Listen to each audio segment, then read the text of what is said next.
Ito yung wag na wag mong gagawin kapag magsisimula ka ng isang business.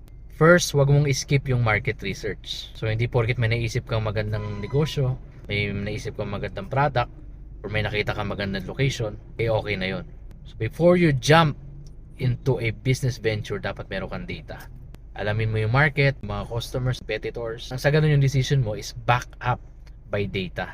Because sabi nga in business, data is king. Do not decide based on emotion or opinion.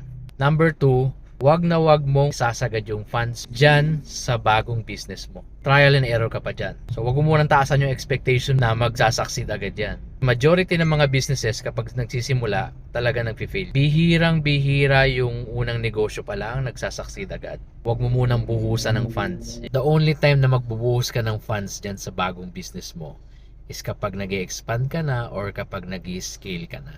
Or kapag yung predictable na yung results mo. And then pangatlo, wag mong sosolohin yung lahat ng task. Kasi kahit gaano ka kagaling, hindi lahat kaya mong gawin. May mga ilang task na pwede mo namang i-delegate nang sa ganun yung time mo malaan mo sa mas productive o sa mas income generating na activities. So yan mga ilan sa mga wag mong gagawin kapag magsisimula ka ng isang business. Ikaw sa tingin mo, ano pa yung mga ibang dapat iwasan kapag magsisimula ng negosyo?